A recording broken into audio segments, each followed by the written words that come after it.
सभी साथियों को अजीत मल्होत्रा का नमस्कार। आज का हमारा सेशन है expected questions on general banking. और सभी बैंक के साथी ज्वाइन कर सकते हैं। कृपया करके चैट पे कंफर्म कर दें मेरी आवाज आपको क्लियर आ रही है और मेरी पीपीटी आपको विजिबल है। Welcome my dear friends to this session of expected questions general banking for all the banks. I welcome the participants. Please confirm over chat that I am audible to all of you and my PPT is visible to all of you. Okay. आप सभी साथियों का हार्दिक अभिनंदन। और प्रारंभ में ही आप सभी को आपके उज्जवल बैंकिंग भविष्य की बहुत बहुत शुभकामनाएं। आपके आने वाले एग्जाम्स के लिए शुभकामनाएं। खूब मेहनत से, लगन से, निष्ठा और ईमानदारी से बैंक में कार्यरत रहें, सफलता को ऊंचाइयां छुएं। इन्हीं शब्दों के साथ मैं अजीत मेहरोत्रा आज का सेशन स्टार्ट कर रहा हूं। Session on expected questions general banking. तो साथियों, सबसे पहले हमारे प्रश्न आएंगे cheques related MCQs negotiable instrument के ऊपर। Negotiable instrument act 1881। A check is defined under which section of the NI Act 1881? Check को कौन से सेक्शन में डिफाइन किया गया है? मैं सभी साथियों से निवेदन करूंगा कि अधिक से अधिक पार्टिसिपेट करें। आपको एग्जाम्स में पार्टिसिपेट करने की, आंसर देने की प्रैक्टिस भी हो जाएगी और आपका ज्ञानवर्धन भी होगा। जी साथियों, A check is defined under which section of NI Act 1881?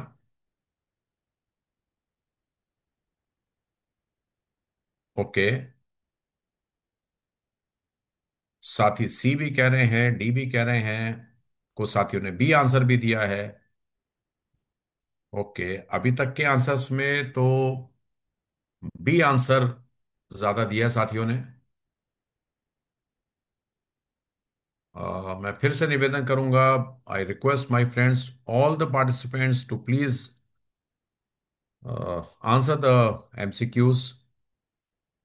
Okay, चलिए साथियों, देखते हैं। Section 6। A check is defined under Section 6 of Negotiable Instrument Act 1881. A check means a bill of exchange drawn on a specified banker. A bill of exchange drawn on a specified banker. A check is payable to order can be negotiated by delivery, endorsement and delivery, oral agreement, none. A check payable to order can be negotiated by delivery only, endorsement and delivery, oral और none। कुछ ऐसे प्रश्न हैं जो कि किसी भी cadre के एग्जाम में आ सकते हैं।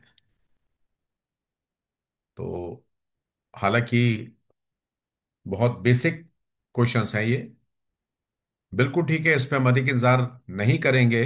बिल्कुल ठीक है। एंडोर्समेंट एंड डिलीवरी सेक्शन 48 बहुत बहुत इंपॉर्टेंट आपके लिए है साथियों। Endorsement and delivery section 48। Crossing of a cheque means two parallel lines, account payee, payment through bank only, all the above. बहुत आसान बेसिक क्वेश्चन से हम आगे बढ़ रहे हैं ताकि आप सभी को फिर से सब्जेक्ट की नॉलेज रिवाइज हो जाए। और यहां भी साथियों के व्यूज अलग अलग हैं। साथी बी भी कह रहे हैं, डी भी कह रहे हैं साथियों। Crossing of a cheque means two parallel lines, account payee, payment through bank only, all the above.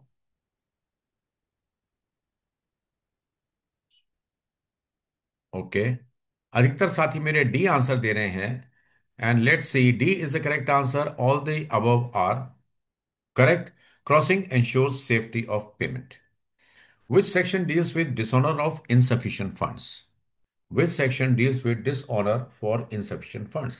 132, 134, 138 और 142। बहुत बहुत बेसिक प्रश्न है साथियों, बहुत बेसिक प्रश्न है ये। और आप सभी को इसके बारे में जानकारी होनी ही चाहिए, मैं समझता हूं।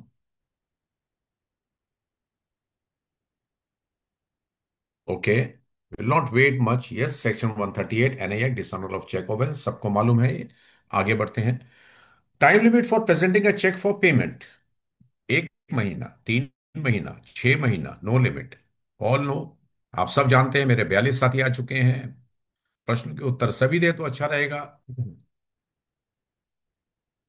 प्रश्नों के उत्तर सभी दे तो अच्छा रहेगा। ऐसे आसान प्रश्नों पे हम अधिक समय नहीं लगाएंगे। क्योंकि इसका आंसर सबको पता है। Answer B 3 months, as per RBI guidelines, बहुत पुरानी गाइडलाइंस है। आगे बढ़ते हैं। Notice to drawer must be sent within how many days of return memo?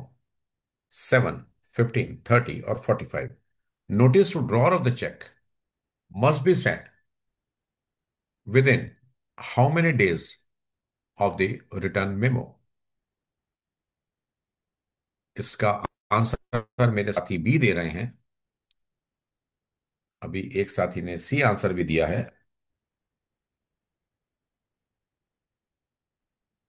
एक साथी ने सी भी आंसर दिया है इसका। ओके। बी और सी साथी आंसर दे रहे हैं। अधिकतर साथियों ने पहले बी आंसर दिया है।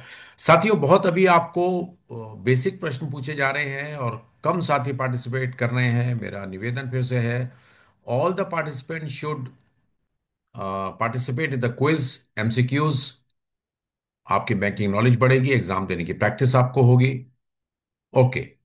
बी और सी में साथी कंफ्यूज हैं। Notice to drawer must be sent within how many days of return memo? The correct answer is 30 days, section 138 requirement. 30 days as per section 138। आगे बढ़ते हैं साथियों। Drawer must make payment within dash days after the notice? 7, 10, 15 और 30? Notice दिया 30 days के बाद में, and drawer must make the payment within how many days after the notice? Very important question, as per your banking knowledge also, as per the exams also. C दे रहे हैं साथी answer इसका। Okay. C is the correct answer। 15 days after the expiry prosecution begins। अगर 15 दिन के बाद तक payment नहीं करी, 15 दिन तक, तो कानूनी कार्रवाई स्टार्ट हो जाएगी, जैसा कि हम सबको पता है। हम 8वें प्रश्न पे आ गए हैं। Account pay only check is a type of general crossing, restrictive crossing, special crossing, and none. Account pay only is general crossing, a restrictive crossing, special crossing और नन ऑफ द अबव। मेरे 48 साथी आ गए हैं। Answer देने वाले वही 5, 7, 10 साथी हैं मेरे। मैं बार बार कह रहा हूं, all the participants should answer the MCQs. This will enhance your banking knowledge and it will make you prepare for the exams also. Okay.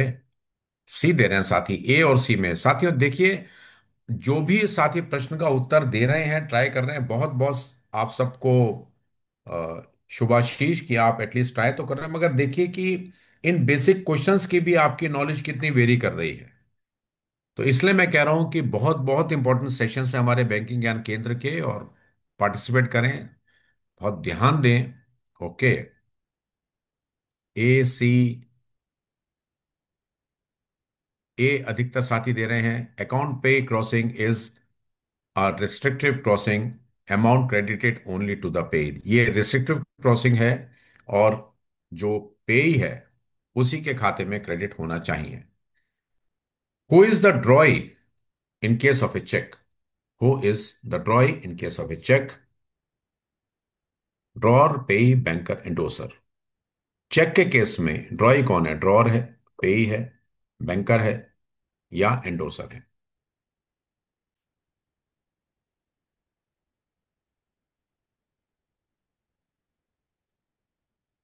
Who is the drawee in case of a cheque? Who is the drawee in case of a cheque? C answer अधिक दे रहे हैं मेरे साथी। बिल्कुल ठीक है, banker है। Banker the one directed to make payment. So who is the drawee in case of a cheque? The bank who is directed to make the payment. Now question number 10 साथियों। Offense under Section 138 can be compounded by court, pay, both parties, RBI. Offense under Section 148, 138 can be compounded by. Offense under Section 138 can be compounded by. Okay. देखिए साथियों, आप खुद अपनी knowledge you can very well assess. इस प्रश्न के विषय में भी सभी साथी क्लियर नहीं है। ए बी सी डी सभी आंसर दे रहे हैं। इसलिए मैं कह रहा हूं साथियों, बहुत ध्यान से प्रश्नों को देखें, समझें, उत्तर अवश्य दें, ट्राई तो करें कम से कम। Both parties. Offense under Section 138 can be compounded by both parties as per Section 147 of the NI Act. आगे बढ़ते हैं साथियों। अब हम जो आ रहे हैं, clean note policy and types of notes. RBI clean note policy and types of notes. The clean note policy of RBI was introduced with the objective of circulating more coins, providing clean notes and withdrawing soil notes, printing 2000 notes, promoting digital payments। बहुत आसान है। मेरे 52 साथी हैं, सभी इस प्रश्न का उत्तर दे सकते हैं। I fail to understand despite my repeated request to all of you, why you people are not participating in the quiz. इससे आसान प्रश्न क्या होगा आपके लिए? The clean note policy of RBI was introduced with the objective of circulating more coins, providing clean notes and withdrawing soil notes, printing 2000 notes, and promoting digital payments। बहुत ही आसान इसका उत्तर है। अधिक हम समय नहीं इस पे हमने लगाना है साथियों। So providing clean notes and withdrawing soil notes, B answer सही है। RBI ensures only fit and genuine notes remain in circulation. A soil note means slightly dirty, water damaged, dirty or two pieces joined together, note with writing। Soiled note क्या है? हम general language में कह देते हैं soiled note है। वो soil note की डेफिनेशन क्या है? स्लाइटली डर्टी है, वाटर डैमेज्ड है, डर्टी और टू पीसेस ज्वाइन टुगेदर है, या नोट विद राइटिंग है। बहुत बेसिक प्रश्न है किंतु बड़े इंपॉर्टेंट हैं। आप खुद ही देख लीजिए, आपको इनके इन आसान प्रश्नों के उत्तर भी आप अलग अलग दे रहे हैं साथियों। यू बेटर जज your own knowledge level and how much efforts you will have to put in to be a prudent banker, smart banker, and to clear your exams। C उत्तर दे रहे हैं मेरे अधिकतर साथी। Let's see what's the correct answer. Soiled note जो है dirty note और टू पीसेस ज्वाइन टुगेदर, ये सॉल्ड नोट की डेफिनेशन है as per clean note policy RBI directions. आगे बढ़ते हैं। A mutilated note means note with pinholes, note with corner missing, portion missing, or composed of more than two pieces, whole but dirty note। Mutilated note क्या है? Mutilated, हमने soil note की बात, mutilated note के बारे में भी मेरे साथी अच्छी बात है, आंसर दे रहे हैं, फास्ट आंसर दे रहे हैं। पोर्शन मिसिंग और composed of more than two pieces. देखिए साथियों, मैं फिर से आपको ध्यान दिला दूं, सॉइल नोट है, डर्टी नोट है, और दो पीस एक साथ मिला दिए गए हैं, उसको कहते हैं सॉइल नोट। जो म्यूटिलेटेड नोट है वो है एक पोर्शन मिसिंग है या कोई सा भी पोर्शन मिसिंग है, और दो पीस से अधिक जोड़ के नोट बनाया गया है। अ, गलती से, ओके। सो ये हमारा हो गया म्यूटिलेटेड नोट। मैं फिर एक बार बता दूं, सॉइल नोट है डर्टी और टू पीसेस ज्वाइन टुगेदर, और म्यूटिलेटेड नोट है पोर्शन मिसिंग और compose of more than two pieces. अब हम आते हैं साथियों, इम्परफेक्ट नोट क्या है? Imperfect note, clean note policy imperfect note क्या है? फेडेड इंक है, होली और पार्शली ओब्लिटरेटेड और mismatched but not mutilated, half burn note है, प्रिंटिंग एरर नोट है। डेफिनेशन तो है, आपने पढ़नी भी है। ओके।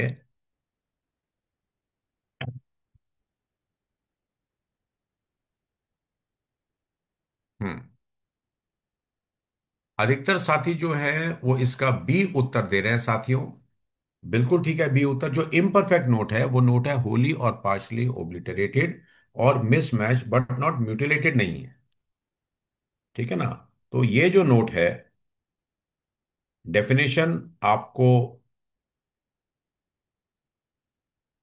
पता होनी चाहिए।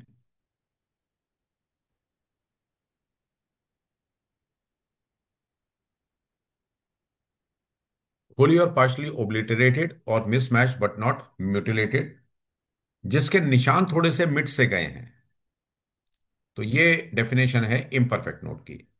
टॉर्न, डर्टी और two pieces pasted together notes are called. कटा फटा नोट है, डर्टी है, टू पीसेस पेस्टेड टुगेदर, ऐसे नोट को क्या कहेंगे? म्यूटिलेटेड, सॉइल्ड, इम्परफेक्ट और काउंटरफिट नोट। ऐसे नोट को हम क्या अ, कहेंगे? ऐसे नोट को हम क्या कहेंगे? कोई नोट है जो टॉन है, फटा हुआ है, डर्टी है, गंदा है, टू पीसेस पेस्टेड टुगेदर है, ऐसे नोट को हम क्या कहेंगे? म्यूटिलेटेड, सॉइल्ड, इम्परफेक्ट और काउंटरफिट। ए। ओके, इसमें भी साथी मेरे अलग अलग उत्तर दे रहे हैं साथी। Let's see what is the correct answer my dear friends. A mutilated note, a soiled note. Soil note है, क्या है वो? टॉन है, dirty, two pieces pasted together, notes are called soil note. जो साथी अभी आए हैं उनके लिए मैं क्विकली बता दूं, ये बहुत इंपॉर्टेंट है साथियों आपके लिए। सॉइल नोट है डर्टी और two pieces joint together, soil note आता है। म्यूटिलेटेड नोट है पोर्शन मिसिंग और compose of more than two pieces. Imperfect note है होली और पार्शली ओब्लिटरेटेड, हल्का पड़ गया, इंक मिट गई है, और मिसमैच बट नॉट म्यूटिलेटेड। और जो सॉइल नोट है उसकी डेफिनेशन ये भी है, टॉर्न, डर्टी और two pieces pasted together notes are called soiled notes. अब हम बात कर रहे हैं मिसमैच्ड नोट्स की। मिसमैच्ड नोट क्या है? हम बात कर रहे हैं मिसमैच्ड नोट्स की, मिसमैचिंग ऑफ नोट्स की हम बात कर रहे हैं। प्रिंटिंग डिफेक्ट है, two halves from different notes of same denomination, colour mismatch, faded watermark. हम बात कर रहे हैं साथियों मिसमैच्ड नोट कौन सा है। हम बात कर रहे हैं मिसमैच्ड नोट कौन सा है। मेरे सभी साथी बी आंसर दे रहे हैं, that's good, you are answering the questions. Two halves from different notes of same denomination means mismatched note. बड़ा क्लियर सा है। Under clean note policy, bank should staple note bundles, issue only clean notes and withdraw soil notes, exchange 500 2000 notes, accept soil notes only from RBI। बहुत आसान प्रश्न है, मैं समझता हूं मेरे 60 साथी करीब हैं इसमें, 58 57 58 साथी हैं। इससे आसान प्रश्न तो और हो ही नहीं सकता है साथियों। Clean note policy, bank should ensure staple note bundle करें। क्या आप स्टेपल करते हैं नोट बंडल को? Issue clean notes and withdraw soil notes. क्या आपका काम सिर्फ 500 2000 के नोट को एक्सचेंज करना है? क्या एक्सेप्ट सॉइल नोट्स है by RBI? And my friends are giving the correct answers, good. Issue only clean notes and withdraw soil notes. Incorrect statement under clean note policy, कौन सी स्टेटमेंट गलत है? Bank should accept soil notes, banks may refuse small mutilated notes, bank must not staple bundles, exchange facility is available, is free. कौन सी statement गलत है? कौन सी स्टेटमेंट गलत है? Bank should accept soil notes, ये गलत है। बैंक में रिफ्यूज स्मॉल म्यूटेड नोट्स, ये गलत है। Banks must not staple bundle, banks exchange facilities free. इनमें से गलत कौन सा? बहुत आसान प्रश्न है और मैं समझता हूं मेरे सारे साथी जानते हैं इसको। बी आंसर दे रहे हैं, बिल्कुल ठीक है। बैंक्स में रिफ्यूज स्मॉल म्यूटिलेटेड नोट्स नहीं करने चाहिए, एक्सेप्ट करने चाहिए, ये स्टेटमेंट गलत है। अब हम आते हैं साथियों करेंसी चेस्ट मैनेजमेंट की बात करते हैं। आरबीआई गाइडलाइंस, लेटेस्ट गाइडलाइंस हैं आरबीआई की 2025 की। करेंसी चेस्ट मैनेजमेंट के बारे में हम बात कर रहे हैं साथियों। Currency chest are established by RBI only, ministry of finance, banks authorised by RBI और स्टेट गवर्नमेंट। बेसिक प्रश्न है किंतु इंपॉर्टेंट है, आपकी बैंकिंग नॉलेज के लिए भी इंपॉर्टेंट है, आपके एग्जाम्स के लिए भी नॉलेज इंपॉर्टेंट है। ओके, देखिए यहां भी साथी ए आंसर दे रहे हैं, कुछ साथी सी भी आंसर दे रहे हैं। Currency chests are established by,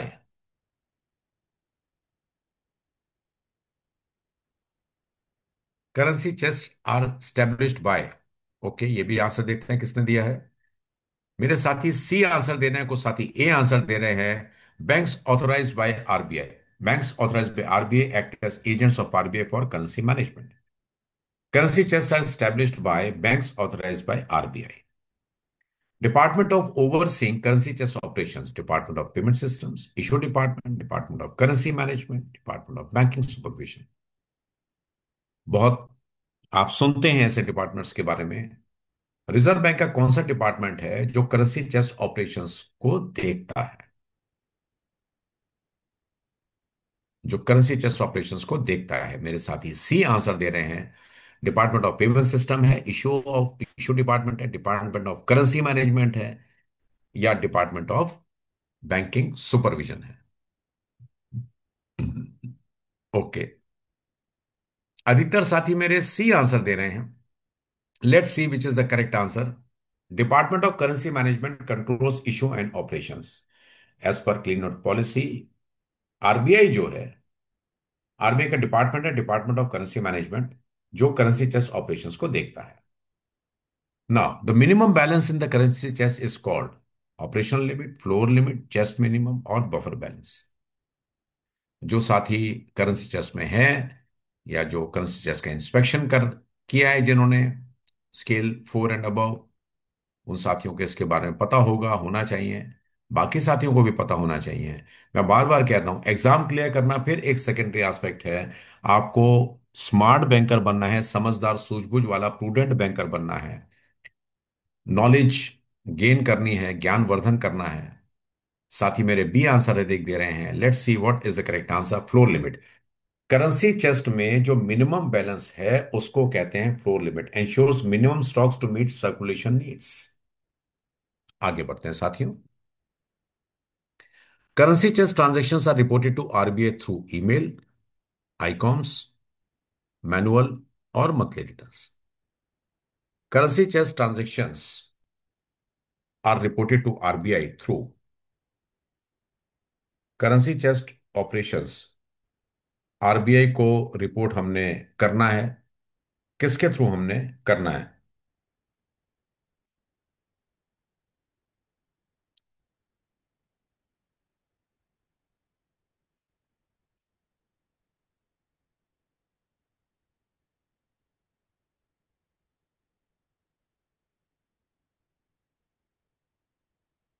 मैं वेट कर रहा हूं कि साथी जो है मेरे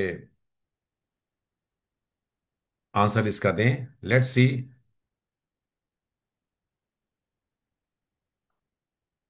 ओके, ए भी आंसर दे रहे हैं, इसमें साथी क्लियर नहीं है। सी भी दे रहे हैं, बी भी दे रहे हैं, डी भी दे रहे हैं साथियों। प्रश्न है, currency chest transactions are reported to RBI through email है, आईकॉम सिस्टम है, मैनुअल रजिस्टर है, या मंथली रिटर्न्स है? आईकॉम सिस्टम है, integrated computerize currency operations and management system है, और ये सॉफ्टवेयर है, आरबीआई के लिए डेवलप किया गया है। Manage the operations and distribution of currency in the currency chest. तो प्रश्न है, currency chest transactions are reported to RBI through integrated computerized currency operations and management system, और इसका जो पर्पस है, प्राइमरी ऑब्जेक्टिव जो है, एफिशिएंसी एक्यूरेसी को इंप्रूव करना है और सिक्योरिटी को बढ़ाना है। आगे बढ़ते हैं साथियों। Currency held in the chest is the property of, currency held in the chest is the property of chest holding bank, RBI, ministry of finance और डिपॉजिटर। ओके, बी आंसर अधिक साथी मेरे दे रहे हैं। लेट्स सी। और कुछ साथियों के आंसर्स की हम इंतजार कर लेते हैं, अगर कुछ साथी answer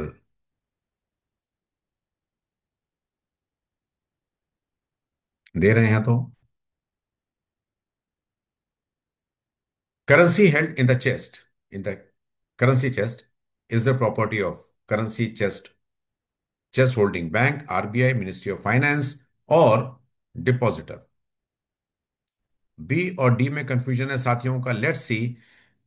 is the property of RBI, all currency in chest legally belongs to RBI. All currency in the currency chest belong to RBI legally.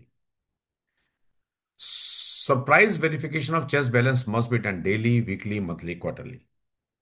Practical aspect है, आप सबको पता भी होना चाहिए। आप सबके करेंसी चेस्ट में इंस्पेक्शन भी होते हैं। हम्म साथियों, आपको जनरल बैंकिंग की नॉलेज अपग्रेड करनी पड़ेगी। मेरे इस समय 65 साथी इस समय हैं, मगर आंसर सिर्फ 5 से 10 साथी दे रहे हैं। मंथली भी कह रहे हैं, बाई मंथली भी कह रहे हैं, ए भी कह रहे हैं, डी भी कह रहे हैं साथी मेरे। So, my dear friends, let's not wait further. Let's see what's the correct answer. Monthly. Surprise verification of chest balance must be done on a monthly basis by officer other than the custodian. किसी और office का officer आएगा surprise verification करने। The minimum amount of remittance और withdrawal of currency from a currency chest is. किसी भी currency किसी भी करेंसी चेस्ट से मिनिमम अमाउंट ऑफ रेमिटेंस और विड्रॉल कितना होता है? 1 लाख, उसके बाद 50,000 के मल्टीपल में, 50,000, उसके बाद 50,000 के मल्टीपल में, या 1 लाख, उसके बाद 1 लाख के मल्टीपल्स में। No such limit. क्या करेंसी चेस से रेमिटेंस की और विड्रॉल की कोई मिनिमम लिमिट है? 100% है साथियों। ओके। साथ ही इसमें ए भी आंसर दे रहे हैं, बी भी आंसर दे रहे हैं साथियों। ये एक राइट आंसर है। लेट मी वेट कि कुछ और साथी अगर आंसर करें।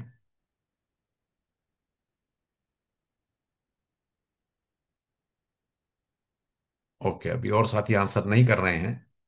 सो करेक्ट आंसर है साथियों, 1 लाख की मिनिमम लिमिट है फॉर रेमिटेंस और विड्रॉल, और उसके बाद 50,000 के मल्टीपल्स में। आरबीआई में इम्पोज पेनल्टी फॉर शॉर्टेज और excess in the balance, delay in reporting, non adherence to the policy, all of the above. मेरे 65 साथी हैं, मगर 5 7 10 साथी ही करें, पार्टिसिपेट कर रहे हैं। ओके, चलिए, इस प्रश्न का उत्तर तो अधिकतर साथी दे रहे हैं, ठीक दे रहे हैं। All of the above is correct. RBI penalty impose कर सकता है, और रादर करता भी है बैंक्स में, अगर शॉर्ट है, एक्सेस है कैश, रिपोर्टिंग डिले है, बहुत इंपॉर्टेंट एस्पेक्ट है, किसी भी प्रकार की गैर अनुपालन है, नॉन एडेरेंस टू द पॉलिसी है, तो इसके लिए आरबीआई पेनल्टी करता है, पेनलाइज करता है बैंक को। Penalty for cash shortage in consistence detected during the inspection is equal to shortage amount twice the shortage amount, 100% of shortage plus disciplinary action, 10% of the shortage amount. Practical aspect है साथियों, आप सबको पता होना चाहिए, मैं बार बार ये कह रहा हूं साथियों, very very important session general banking का है। मैं देख ही रहा हूं, आप खुद देख रहे हैं कि अभी तक हमारे जितने भी प्रश्न हुए, 57 प्रश्न हमारा ये चल रहा है। कम से कम 50 या 45 प्रश्न ऐसे हैं जिनमें सबके आंसर्स डिफर हैं। हम फिर प्रश्न को एक बार समझते हैं। Penalty for cash shortage in currency chest detected during the inspection is equal to shortage amount, जितना शॉर्टेज है उतनी पेनल्टी है, शॉर्टेज के दुगनी पेनल्टी है, शॉर्टेज का अमाउंट प्लस डिसिप्लिनरी एक्शन है, या जो शॉर्टेज है उसका 10% है। ओके, साथ ही सी आंसर अधिक दे रहे हैं, 100% of shortage amount plus disciplinary action. Shortage amount तो है ही है, डिसिप्लिनरी एक्शन भी है, और RBI recovers full value. The penalty amount for delay in reporting currency chest transactions as per RBI norms में B, delay in reporting delay in reporting में भी 5,000 रुपए की पेनल्टी, 10,000 की, 25,000 की, 50,000 की। Delay in reporting very very serious aspect साथियों, very serious aspect. My friends are giving D as answer. Most of the friends, my dear friends, the penalty amount for delay in reporting currency chest transactions as per RBI norms is 50,000. 50,000 की penalty हो सकती है। Reissuance of soil notes under clean note policy is minor lapse, ignored if legible, serious lapse penalized, allowed under discretion. Reissuance of soil note को आप reissue कैसे कर सकते हो? अगर आपने कर दिया है तो क्या ये माइनर लैप्स है? क्या इग्नोर कर देंगे इसको? क्या सीरियस लैप्स है और पेनल्टी है? Allowed under discussion, branch manager की, आपकी, कैशियर की, या बैंक की डिस्कशन है। यहां भी साथी उत्तर एक साथ नहीं दे रहे हैं, फिर भी अधिकतर साथी सी उत्तर दे रहे हैं। बिल्कुल ठीक है, this is a very very serious lapse, violets clean note policy, penalty लगेगी लगेगी। आगे बढ़े साथियों। Incentive for machine sorted notes remitted in proper packets. RBI penalty लगाता है मगर इंसेंटिव भी देता है। 1 पर पैकेट, 2 पर पैकेट, 5 पर पैकेट, 10 पर पैकेट। आपके बैंक को कमाई हो रही है, ये इंसेंटिव मिल रहा है बैंक को। अधिकतर साथी बी आंसर दे रहे हैं। Let's see the question once again. Incentive for machine sorted notes remitted in proper packets. तो बैंक को इंसेंटिव है 1 रुपए, 2 रुपए, 5 रुपए या 10 रुपए पर पैकेट है। अधिकतर साथियों ने बी आंसर दिया है। Yes, 2 rupees per packet, incentive for proper sorting and bundling. Incentive for coin distribution through counters और कॉइन मेलाज। 25 पर बैग, 40 पर बैग, 60 पर बैग, 65 पर बैग। यस, इंसेंटिव देता है आरबीआई। अगर आप कॉइन्स डिस्ट्रीब्यूट कर रहे हैं, कॉइन मेला लगाकर कर रहे हैं, अक्रॉस द काउंटर कर रहे हैं, ब्रांच के काउंटर से कर रहे हैं, तो हर बैग का इंसेंटिव है 25 रुपए, 40 रुपए, 60 रुपए या 65 रुपए बैंक को मिलता है।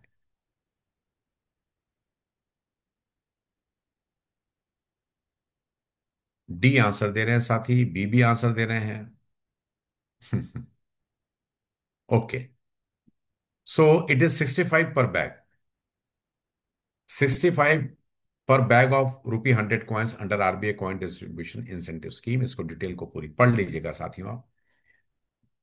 Incentive for machine sorted notes before remittance is given to currency chest only, non-chest branches, RBI offices, cooperative banks।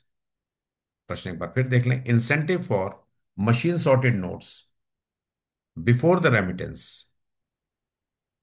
Is given to currency chest only, non chest branches only, RBI offices और cooperative banks.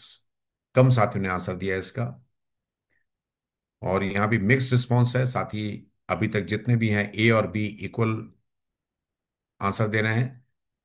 Incentive for machine sorted notes before remittance is given to non-chest branches to encourage clean note remittance। Purpose भी इसका दे दिया साथ में, clean note remittance को encourage करने के लिए। Penalty for counterfeit note detection failure eight chest branch. Chest branch है, काउंटरफिट नोट डिटेक्ट नहीं किया, आरबीआई पेनल्टी लगाएगा 5,000, 10,000, 25,000, ट्वाइस द फेस वैल्यू। बहुत सीरियस एस्पेक्ट है साथियों ये, बहुत सीरियस एस्पेक्ट है। ओके, यहां तो साथियों ने फास्ट आंसर दिया है। डी आंसर देना अधिकतर साथी मेरे। नहीं साथी, B is the correct answer. Penalty for counterfeit note detection failure at the chest branch is 10,000 per instance for passing counterfeit note undetected. 10,000 की तो पेनल्टी है आपको। तो साथियों, हम आज के सेशन के विराम पे आ गए हैं। जहां आप कुछ नहीं कर सकते वहां एक चीज जरूर करिए, कोशिश आप करिए, मीन्स एफर्ट्स करिए। मैं फिर आपसे कहता हूं, try try and try again. तो साथियों, आप अपने और अपने परिवार के स्वास्थ्य का विशेष ध्यान रखें। आपके आने वाले एग्जाम्स के लिए, बैंकिंग कैरियर के लिए बहुत बहुत शुभकामनाएं आपको। और बैंक में बहुत निष्ठा से, ईमानदारी से, कड़ी मेहनत से और लगन से कार्यरत रहें और सफलता की ऊंचाइयां छुएं। इन्हीं शब्दों के साथ मैं अजीत मल्होत्रा आपसे विदा लेता हूं आज के सेशन में। धन्यवाद, नमस्कार, गुड नाइट और शुभ रात्रि।